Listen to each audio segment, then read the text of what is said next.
Salut Sophie. Salut Florian. Et bonjour à tous, bonjour à toutes et bienvenue dans ce nouvel épisode du Courrier de la Sterne. Et aujourd'hui, on prend à nouveau la route.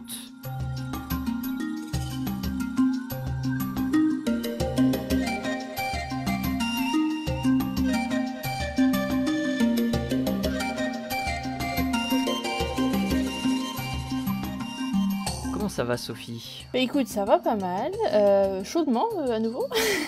Toi aussi j'imagine. Chaudement, moi aussi, effectivement. Chaudement, je vais parler d'un oiseau justement qui rappelle un peu l'été. Je vais parler du guêpier. On n'a jamais évoqué le guêpier dans l'émission. Ça me dit quelque chose Je crois pas. Ah bon ? Ah bon ? Bon, c'est peut-être c'est... Non, bah peut-être je me trompe. Je sais pas. Je ne sais pas. Très bien. Et toi, de quoi tu vas nous parler, Sophie, du coup ? Eh bien, moi, je vais vous parler de niche écologique. Voilà. Et on va voir un petit peu ça plus en détail.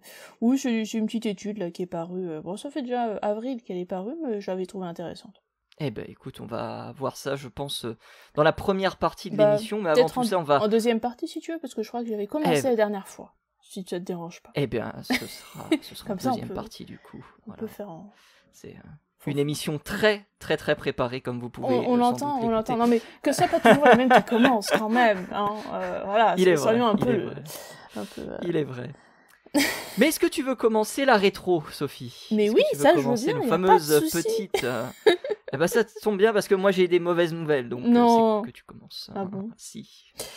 Bon, et ben pour commencer la rétro, on va parler de couleurs d'oiseaux. Okay. Et il y a une étude donc qui est parue. Alors c'est pas exactement une étude, c'est l'Institut Max Planck qui a fait une publication qui explique que contrairement à ce qu'on pensait, les oiseaux dans les villes en fait ils sont beaucoup plus colorés que ce qu'on croyait, parce qu'au début on se disait ça va être des oiseaux gris quoi, plus ou moins, mais en fait non. Et donc voilà, c'est une petite étude sympa dont je vous mettrai les liens en description évidemment. Ils ont étudié quand même plus de 1200 espèces d'oiseaux donc qui habitent en agglomération, et ils se sont rendus compte que finalement ils étaient pas du tout des mêmes couleurs que ceux qui n'habitaient pas en agglomération, donc c'est intéressant. Et ça, et ce qui est intéressant surtout, ce qui est surtout intéressant, c'est que ça contredit pas mal d'autres études, donc à prendre avec des pincettes évidemment, hein, mais bon, c'est toujours intéressant de voir des voix discordantes de temps en temps pour essayer de comprendre comment eux, ils arrivent à un résultat différent. Oui, puis c'est l'Institut Max Planck, hein, dans le domaine de l'ornithologie. Exactement. C'est quand même presque ce qui se fait de mieux. Donc, en tout cas, c'est déjà pas mal, on va dire, voilà. Très très bon truc. Sophie, on avait parlé il y a quelques épisodes de cela, d'une affaire judiciaire qui se passe dans les Pyrénées avec un trafic d'oiseaux. Eh ben, je vais reparler aujourd'hui de trafic d'oiseaux. On est cette fois-ci en Sologne et c'est à l'initiative du milliardaire Olivier Bouygues. 4 personnes qui ont été placées en garde à vue le 4 juin. On ne l'apprend que récemment puisque l'Office français de la biodiversité a investigué une propriété forestière près d'Orléans et a découvert dans cette propriété de nombreux cadavres d'oiseaux sauvages protégés. On a des buses, on a des aigrettes, on a également des cormorans parmi la liste des oiseaux qui ont été retrouvés. D'accord. Il y a également des pièges qui ont été retrouvés et visiblement l'objectif c'était à chaque fois de détruire les différentes espèces. Donc les cadavres sont mis sous scellés, donc il y a sans doute davantage d'espèces que nous allons avoir comme information. Et ce procès il est prévu pour je crois mars 2026 si je dis pas de bêtises. Donc voilà, Olivier Bouygues qui est certes proche de Martin Bouygues, mais ce n'est pas lui qui possède Bouygues Télécom, pour resituer un petit peu le contexte. De mon côté, encore sur la couleur, cette fois-ci, chez les chouettes et les hiboux, beaucoup de colorations qui sont découvertes depuis peu, notamment dans ce qu'on appelle les UV, on en avait parlé déjà pas mal de fois. Et là, encore une fois, on retrouve des colorations UV chez certaines espèces de chouettes et de hiboux qui devraient servir au signalement, donc principalement à la communication entre individus parmi ces espèces. Comme d'habitude, c'est toujours intéressant à découvrir parce que c'est vrai c'est des études qui sont assez récentes sur ce genre de coloration et on n'en sait pas encore beaucoup sur quel type de communication, comment ça fonctionne. Enfin bref, il y a encore beaucoup à creuser sur ces études-là et c'est toujours intéressant d'en rajouter un petit peu. Sophie, as-tu vu Avatar ? Lequel? Bon, bah, Il y en a deux. Oh, bah, les deux, les deux films de James Cameron, ou la trilogie du Seigneur des Anneaux. Oui, je les ai vus, oui. Bon, on va pas parler de ces films, on va parler du réalisateur de ces films, Peter Jackson, qui a un projet extrêmement ambitieux. Oui. Il veut ressusciter le Moa de Nouvelle-Zélande. Mais si, Sophie. Alors, comment ça se passe? Eh bien, c'est un projet porté par Peter Jackson dans un premier temps, mais aussi la start-up américaine Colossal Biosciences. Et il y a déjà un investissement de 15 millions de dollars qui ont été apportés pour justement soutenir cette entreprise visant à la désextinction du Moa. J'ai trouvé cette news particulièrement drôle et je savais que ça allait te faire réagir, Sophie. Ça t'amuse, hein, je sens que ça t'amuse. Ça m'amuse beaucoup, d'autant que Peter Jackson est un fan du Moa. Voilà. Il a déjà rassemblé entre 300 et 400 ossements, voilà, avec une collection qui a été légalement constituée. C'est quand même important. Il aurait pu faire ça de manière illégale, mais non, il les a récupérés de manière légale. Et donc, l'objectif, ça va être tout d'abord d'identifier les ossements qui sont les mieux conservés pour essayer d'en extraire de l'ADN. Et à partir de cet ADN, eh bien, essayer de faire de l'alchimie pour ressusciter le fameux Moa. Voilà. Oh mon Dieu. Qui a disparu il y a 600 ans à peu près. Oh non. Non mais sérieusement, on a déjà dit que la déextinction, ça ne fonctionnait pas, ce n'est pas la peine d'essayer. On laisse tomber la déextinction. Hein, allez, c'est fini, c'est terminé, il n'y a rien à voir. Par contre, ce qu'on pourrait faire, c'est empêcher d'autres espèces de s'éteindre. Ça pourrait être intéressant, par contre. Voilà, ce serait une très bonne idée. J'inciterais Peter Jackson à injecter 15 autres millions de dollars dans la conservation des espèces. Voilà, pareil que non, le véritable problème vient du fait que la communauté maori accueille le retour du Moa avec enthousiasme. Voilà. Et ça, malheureusement, c'est pas forcément une bonne nouvelle, puisque ce sont des gens qui, ont côtoyé, entre guillemets, l'oiseau il y a fort longtemps, et qui n'ont pas forcément les connaissances scientifiques nécessaires pour comprendre les tenants et les aboutissants. Bon, tu me diras, Peter Jackson ne doit sans doute pas les avoir non plus. Oui, c'est ce que j'allais te dire. Eh ben on verra, peut-être que dans 2 ans, dans 3 ans, le Moa reviendra. Ouais, mais alors lequel? Parce qu'il y a plusieurs espèces, c'est pareil, il va falloir... bref. Ah, ils ont pas précisé. Ils ont pas précisé. Et pourquoi pas faire une chimère? Après tout, on fera un mix de tous les trucs, ça peut être intéressant aussi. On enlève le M à Moa, on met un B, on met des L à un Boa, et puis c'est bon, on a notre oiseau. On a ressuscité le Quetzalcoatl, incroyable. Mais carrément. Bon, en tout cas, c'est terminé pour mes petites news. Mon Dieu. Moi, de mon côté, pas grand-chose de plus non plus. Donc, ça, on peut aller parler de sujets vachement plus intéressants. Tu parlais d'autoroute, c'est ça? On parlait de route, on parle d'oiseaux qui existent, on parle de guêpier d'Europe. Ah, voilà. Guêpier d'Europe, c'est l'un des oiseaux les plus colorés que vous pouvez voir en France, qui connaît une assez bonne expansion, notamment dans le sud-ouest de la France et dans tout ce qui va être centre de la France, même du côté de l'Auvergne notamment. Quand je dis centre, c'est centre un peu géographique, pas forcément centre quand je parle de la région. Et puis remonte un petit peu sur tout le nord de la Bourgogne. Nous, on a l'occasion d'en voir notamment dans le sud du département de l'Yonne maintenant, ce qui n'était pas trop le cas par le passé. Donc voilà, ça fait toujours plaisir de voir ce petit oiseau magnifique. Et là, on reste en Europe, mais on part en Espagne. On part dans le parc national de Doñana. Il est situé près de Séville. Il est situé dans le sud-ouest donc de l'Espagne. C'est un parc national donc qui a pour, on va dire, environnement des mélanges de sols sablonneux et argileux. Et comme tu le sais, Sophie, eh bien, ce mélange est très important puisque c'est là où le guêpier d'Europe va pouvoir faire ses fameux nids, qui sont d'ailleurs en colonie. Les oiseaux sont nichent très très très généralement en colonie. Donc au cours des 30 dernières années, d'une période de 30 ans qui s'étale entre 1970 et 1999, 17 colonies avaient été retrouvées donc dans ce parc national et 1543 nids avaient été retrouvés dans ce même parc national. Il y a 2 autres zones qui sont pas très loin du parc national de Doñana qui s'appellent El Akebuque et La Rochina. J'ai un superbe accent espagnol, je pense que ça s'entend très très bien. Et ce qu'il y a de très intéressant, c'était qu'à La Rochina, on avait 40 nids qui étaient proches de bord de route. Voilà, ce qui représentait environ 2% des nids enregistrés. Donc, ce qui était assez, on va dire, famélique. Néanmoins, la nidification sur les bords de route, c'était pas forcément quelque chose de très, très, on va dire, novateur, puisqu'on avait déjà des enregistrements de guêpiers dans plusieurs zones géographiques qui avaient été enregistrés près de route.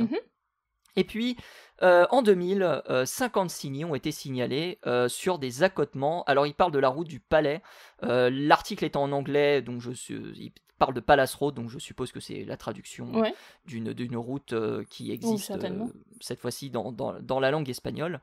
Et donc, eh bien, on a retrouvé 56 nids, ce qui était un petit peu plus que les 2% enregistrés en 93. D'accord. Et puis en 2011, 2016 et 2022, on a fait 3 autres recensements. En 2011, on a trouvé 327 nids en bord de route. Voilà. Sur un total de 533 nids comptés sur l'ensemble de la zone. Ça fait pas mal, ouais. En 2016, 190 nids en bord de route sur un total de 200 nids. 94% des nids totaux. Et en 2022, 546 nids qui ont été identifiés en bord de route sur un total de 561 nids, ce qui fait 97% des nids totaux. D'accord. Ce qui est absolument incroyable, ce qui signifie qu'il y a une augmentation continue du nombre de guêpiers qui nichent près du bord des routes. Ce qui peut paraître un petit peu particulier, puisque généralement, les routes sont évidemment fréquentées. Donc, les chercheurs ont essayé de comprendre un petit peu pourquoi les guêpiers s'installaient près des routes. Et ils ont trouvé une petite particularité, une petite corrélation entre l'installation de ces oiseaux près de ces routes et le piétinement des nids un petit peu partout en fait dans la réserve par du bétail.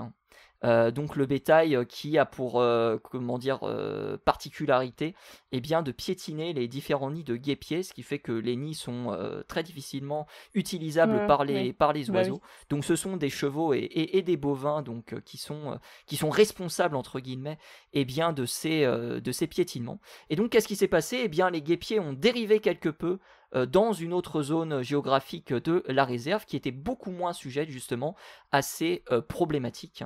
Et c'est pour ça qu'on a de plus en plus d'oiseaux qui se sont installés dans ces régions. Mais tu vas me dire, Sophie, oui, mais le trafic, oui, mais les oiseaux, ils sont quand même un petit peu malins et en réalité, ils s'installent dans des zones où le trafic routier est très faible. On parle généralement d'1 à 2 voitures par jour. Ah oui. Il y a quelques endroits où le nombre de voitures par jour est beaucoup plus élevé. On parle de 500 à 400 voitures par jour, voire même un petit peu plus. Mais très très généralement, on se retrouve justement avec des guêpiers qui sont proches de routes où il n'y a quasiment pas de trafic. Reproduction sur le bord de route qui n'est pas sans conséquence, puisque dans une précédente étude, il s'avère que les guêpiers réagissaient en fait au passage des véhicules comme s'il s'agissait de prédateurs, et donc présentaient des fréquences de cris d'alarme et d'envolées de groupes, puisque je rappelle que les guêpiers nichent en colonies, beaucoup plus élevé, et puis bien évidemment il y a le risque d'être tué sur les routes qui est plus important lorsque l'on niche en bord de route. Voilà. Donc plusieurs individus qui avaient été retrouvés morts sur les colonies. Cependant, et ça c'est extrêmement intéressant, on a trouvé qu'il y avait une augmentation du double de taux d'alimentation des oisillons qui ont été observés en bordure de ces routes, et cela pourrait se traduire, ça n'est pas, on va dire, validé. Cela pourrait se traduire par un succès reproducteur plus élevé. Donc il y a un coût-bénéfice qui est assez intéressant pour les oiseaux, mais ce coût-bénéfice a un seuil, et le seuil intervient lorsque le trafic est plus important. D'accord, oui, c'est ce qu'on avait vu avec d'autres études, si je me souviens bien, sur effectivement l'impact des routes, et notamment du bruit de ces routes et du stress que ça a engendré sur la reproduction, tout simplement. Donc, C'était dans les Galapagos où on avait vu effectivement, je crois que c'était une paruline si je dis pas de bêtises, qui effectivement, lorsqu'elle était soumise à un fort trafic, était beaucoup plus agressive envers ses compagnons, Oui. ses adversaires potentiels, notamment les mâles, puisque ce sont souvent les mâles qui se battent entre eux, et qui aussi gèrent le territoire par leur chant. Et donc on avait un comportement beaucoup plus agressif effectivement dans ces zones-là par rapport à des zones où il y avait beaucoup moins de trafic routier. Oui. On avait vu ça sur des petits faucons aussi qui nichaient près des routes et des autoroutes, et il y avait un succès reproducteur en baisse à partir d'une certaine fréquentation dans la journée de la route. C'était intéressant aussi. Mais comme du coup la route est goudronnée, et comme du coup la route est maintenue, et bien du coup les guêpiers peuvent nicher justement près de ces bords de route, parce que justement il n'y a pas de risque d'effondrement ou ce genre de choses là, contrairement au fait que ils nichent près justement de bovins qui pourraient mettre à mal les colonies entières. Donc voilà, j'ai trouvé cette étude assez intéressante, puisqu'elle parle effectivement de encore une fois, de ce fameux attention les routes, mais des fois, certains oiseaux peuvent profiter effectivement en bénéficier. De ce qui a été aménagé par l'homme. Oui. Voilà. Non, mais c'est pas mal. Écoute, ce qu'il faudrait faire, c'est leur conseiller un bon architecte pour qu'il leur mette des étés dans les dans les nids, et comme ça, au moins, on serait tranquille. Parce que moi, je suis sûre que, comme pour les mines, 2-3 petits piliers à l'intérieur, et on est bon, non? Mais ça me rappelle une observation que j'ai faite chez moi, d'hirondelles de rivage qui nichaient en fait dans les tas de gravier d'une entreprise de bâtiment en fait. Ah ouais. Et les tas de gravier n'avaient pas été touchés, donc du coup les hirondelles de rivage sont allées dans le. Ouais, c'est pas bête. Sont allées justement dans le. Ouais, dans le sable et les graviers, ouais. Donc, qui sait, peut-être que d'ici quelques années on aura des guêpiers qui nichent. J'y crois moyen parce que les tas de sable sont quand même très très petits, et le guêpier est quand même un oiseau beaucoup plus grand que l'hirondelle de rivage. Et puis il faut quand même un peu plus de matière, je pense, que du sable juste. C'est sûr que la manière dont il construit son nid, il maçonne pas vraiment, pas comme hirondelle, qui maçonne un minimum. Mais ça pourrait expliquer le succès que l'espèce rencontre en France, puisqu'on voit de plus en plus d'individus en France, notamment dans le sud-ouest, et justement le fait de s'adapter à ces routes assez peu fréquentées pourrait peut-être constituer effectivement une raison qui pourrait expliquer justement la recrudescence de l'oiseau en France. Bon, après il y a aussi je pense le réchauffement climatique qui doit rentrer en ligne de compte, et l'espèce doit à mon avis migrer vers le nord, parce que les températures sont beaucoup plus clémentes et qu'elle parvient à trouver sa nourriture toute l'année. Comme d'habitude, oui, voilà, c'est multifactoriel. Certainement. Non mais t'as raison de le préciser.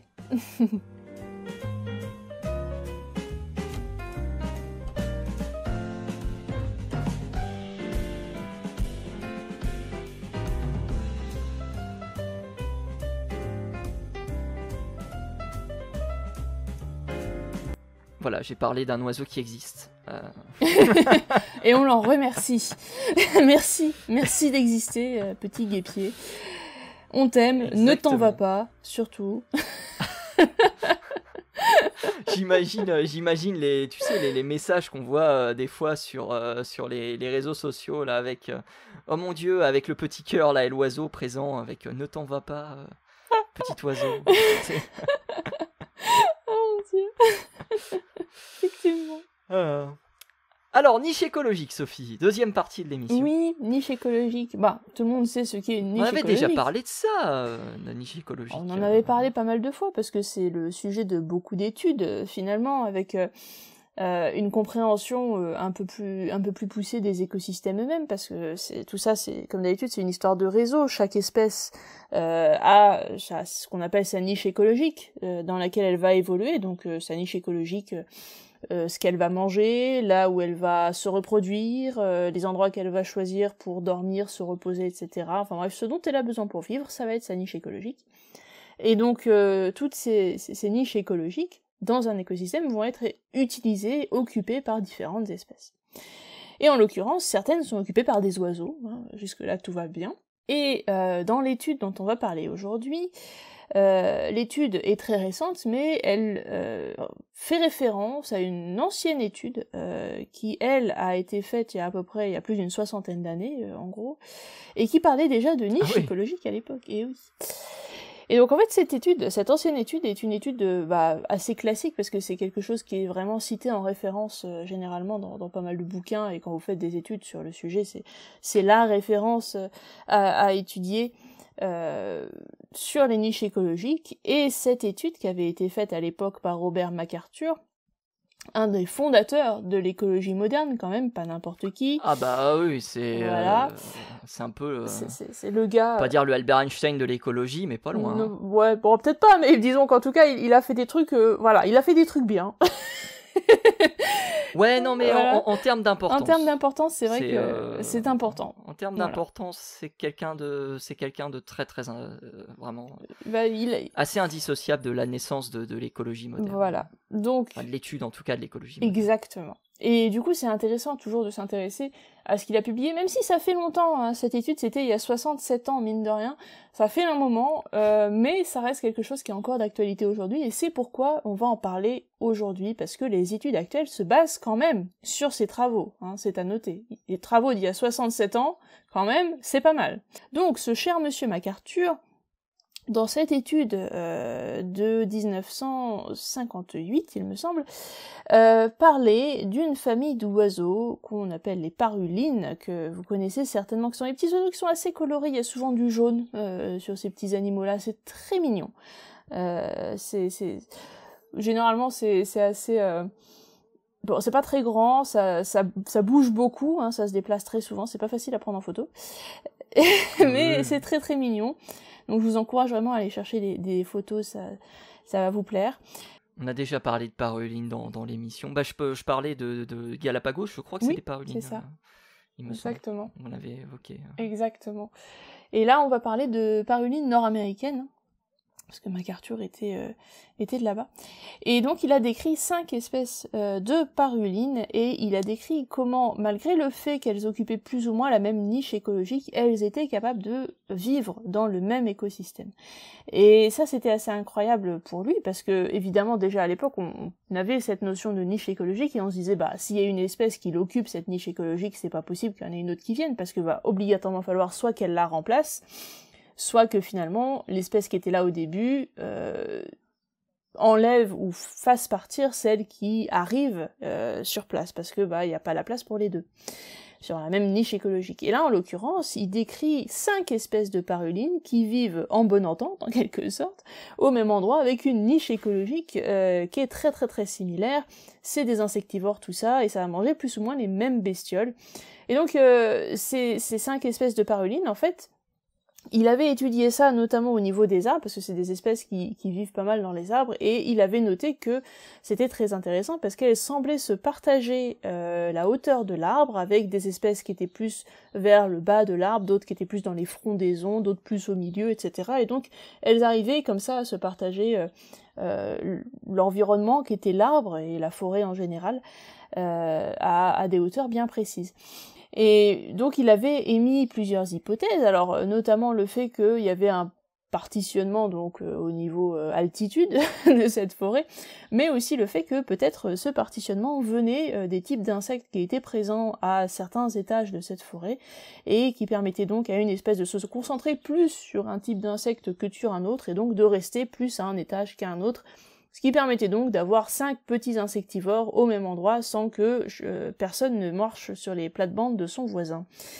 Et bon, c'est une étude qui est très intéressante à cause de ça, parce que c'était un des premiers à montrer que oui, il était possible d'avoir comme ça des oiseaux très très proches, mais qui pourtant arrivaient à vivre ensemble, ce qui au début n'était pas gagné.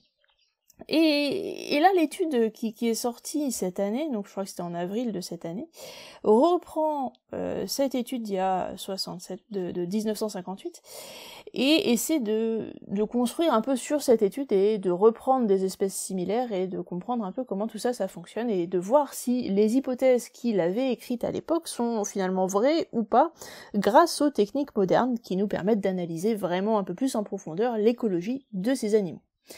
Donc, l'équipe est partie étudier 13 espèces de parulines, hein, toujours on reste sur les mêmes bestioles, mais cette fois-ci il y en a 13, il n'y en a pas 5, et elles existent, ou elles coexistent dans les forêts autour de New York, notamment au nord-est de New York, et c'est là où les oiseaux, en l'occurrence ces parulines, vont se reproduire, notamment durant l'été.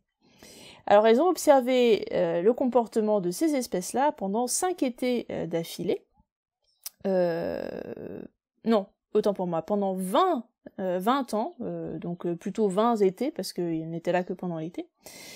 Et ils ont collecté pas mal d'informations, alors par exemple l'endroit dans les arbres auxquels elles étaient les plus souvent vues, en fonction des espèces, donc comme Marc Arthur l'avait dit au début, est-ce que ces oiseaux-là sont plus inféodés aux frondaisons de l'arbre, ou sont plus vers le milieu, ou plus vers le sol.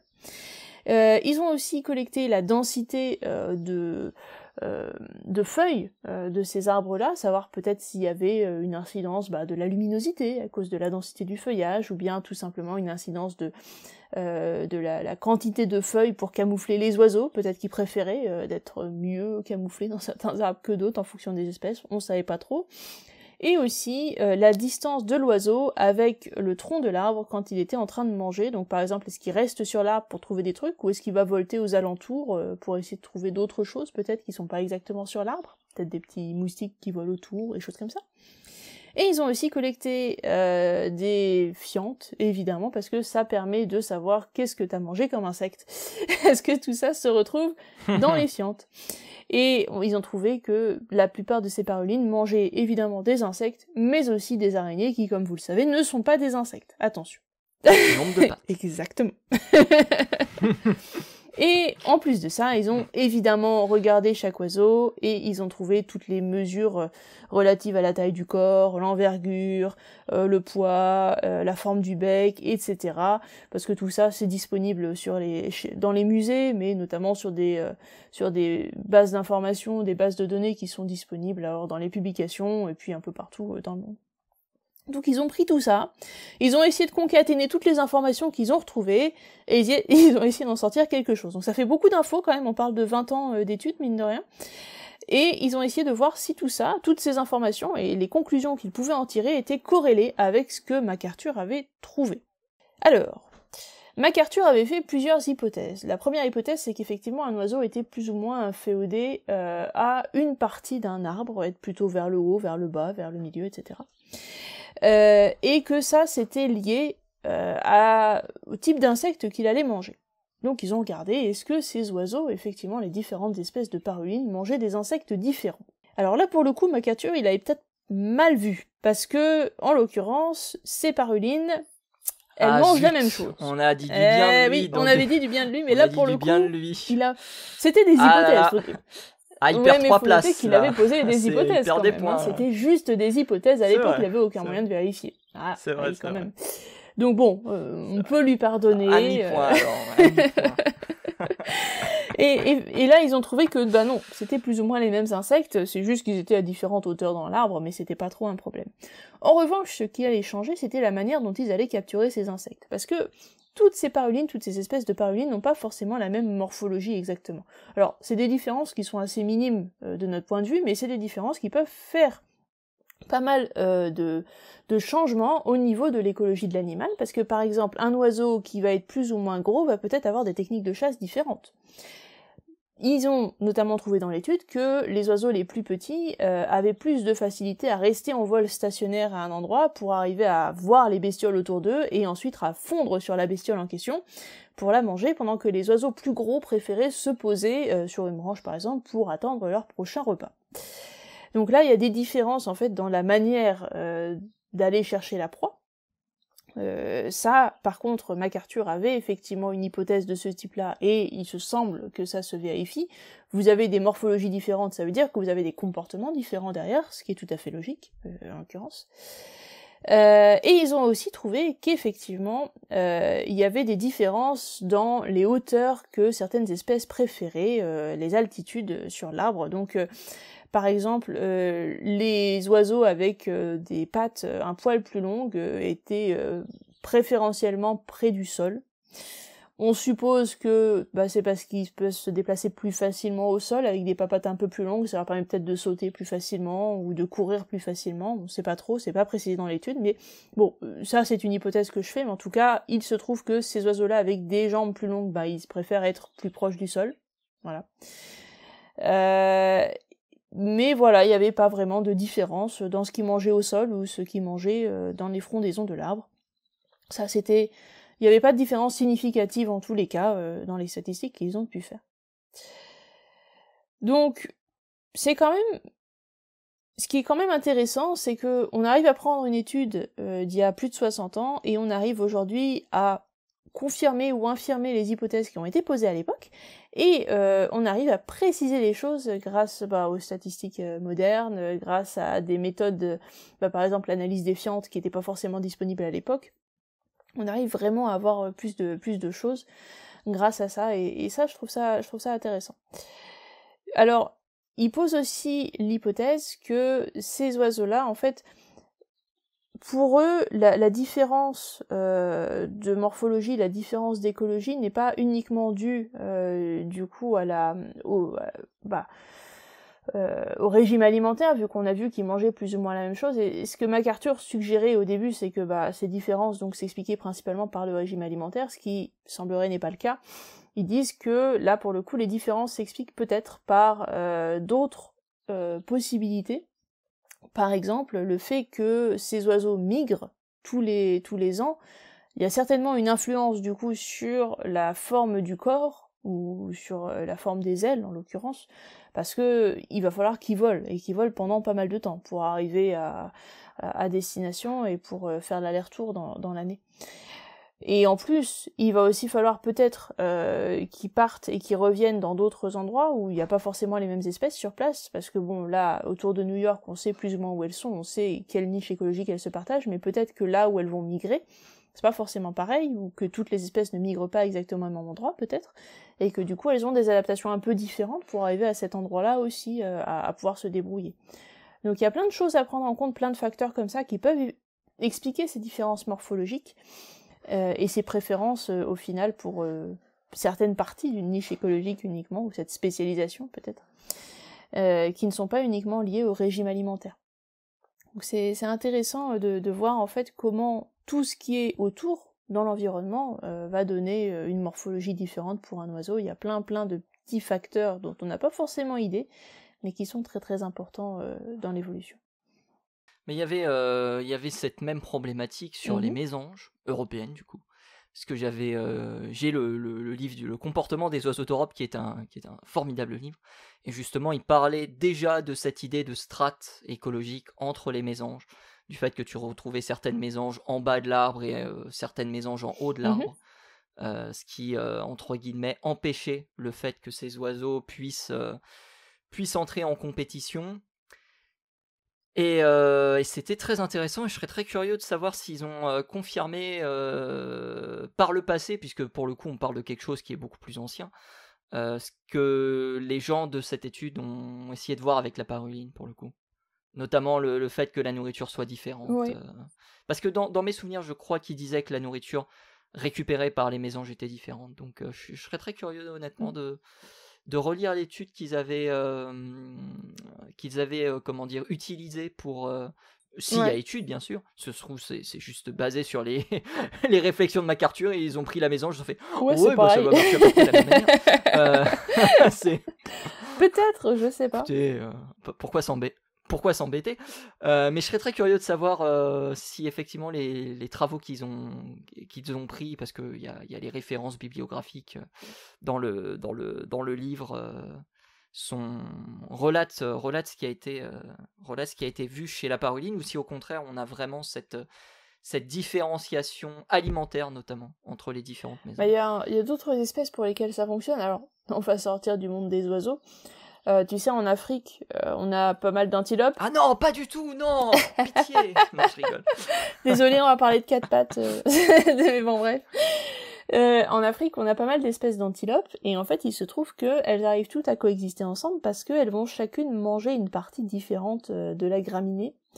Et on peut avoir 3-4 espèces d'antilopes différentes qui vont manger la même graminée, mais juste pas le même morceau. Et ça, c'est marrant, hein. Donc c'est très très spécialisé, et ça permet d'avoir plusieurs espèces dans le même écosystème, avec pourtant une niche écologique quand même sacrément semblable. On reste sur de l'antilope. Et là, c'est pareil avec ces parulines, parce qu'on arrive à avoir plusieurs oiseaux qui, de prime abord, semblent appartenir exactement à la même niche écologique, donc on comprend pas trop pourquoi il n'y a pas de compétition entre les espèces. Et puis quand on regarde un peu plus proche, en fait, il n'y a pas de compétition entre les espèces du tout, parce que elles vivent pas exactement au même endroit de l'arbre. Et on sait pas trop pourquoi, mais il se trouve que, possiblement à cause de leur morphologie, ou peut-être au fur et à mesure, ils ont évolué comme ça, mais en ce moment, à cause de leur morphologie, il y en a qui préfèrent le sol, il y en a qui préfèrent le haut, il y en a qui préfèrent le côté de l'arbre, il y en a qui vont se balader un peu plus loin, enfin bref. Donc c'est marrant, comme des espèces très semblables, très proches, phylogénétiquement parlant, parce que c'est le même groupe d'oiseaux, vont finalement avoir des comportements qui sont assez différents. Alors que ça se trouve, il y a un pacte de non-agression, juste, qui a été signé par tous les oiseaux en présence, et voilà, c'est interdiction de manger mes feuilles ou mes insectes. Mais peut-être, voilà, peut-être. Ouais, peut-être. Ça... Faudra leur demander, faudra. Bon, on va éviter de faire du Peter Jackson, ce serait dommage. Ça ferait un bon film, tu crois? On va lui proposer l'idée. Tu lui proposes l'idée la prochaine fois que tu le vois. Est-ce que les aigles du Seigneur des Anneaux, c'est une aberration ou pas? Voilà. Je vous laisse réfléchir à ça. Sophie, peut-être que tu as déjà ton idée sur la question. Ah, c'est possible. Bon, on va s'arrêter là pour les digressions. Merci à vous tous et à vous toutes d'avoir écouté ce nouvel épisode du Courrier de la Sterne. On espère qu'il vous a plu. On vous rappelle évidemment que vous pouvez nous retrouver sur toutes les plateformes de streaming, sur Spotify, sur Deezer, sur Apple Podcast, sur Podcast Addict. N'hésitez pas à partager l'émission si elle vous a plu. Si vous avez des questions, la section commentaires de YouTube est faite pour ça. On essaie d'y répondre le plus rapidement et le plus précisément possible. Et puis, si vous souhaitez en savoir plus sur ce qu'on a dit dans l'émission, vous aurez toutes les sources évidemment dans la description du podcast. Merci à vous tous et à vous toutes d'avoir écouté ce nouvel épisode du Courrier de la Sterne, et rendez-vous la semaine prochaine. Salut à toutes et salut à tous. À plus.